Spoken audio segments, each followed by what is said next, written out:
இப்ப திருமணம் ஆயிட்டு, திருமணமான பிறகு அவர் உங்களுடைய கணவர். அவர் இயேசுவை நம்புறாரோ இல்லையோ, ஆனா உங்களுடைய கணவர். அப்ப அவரை நீங்க நேசிக்கணும்ல. இப்ப அவரை வெறுக்கிறீங்க. யோசிச்சு பாருங்க.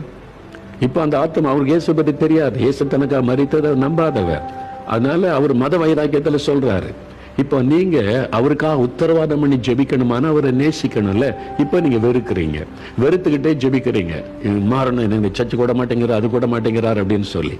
அப்ப அது தவறு. அதனால இப்போ நீங்க அவரை மன்னிச்சு அவரை நேசித்து பாரம் எடுத்து ஜெபிங்க. ஆண்டவர் மாற்றுவார். உங்க பாவத்தை அறிக்கையிடுங்க. முதல்ல நீங்க அவரை திருமணம் பண்ணதே முதல் பாவம், தப்பு.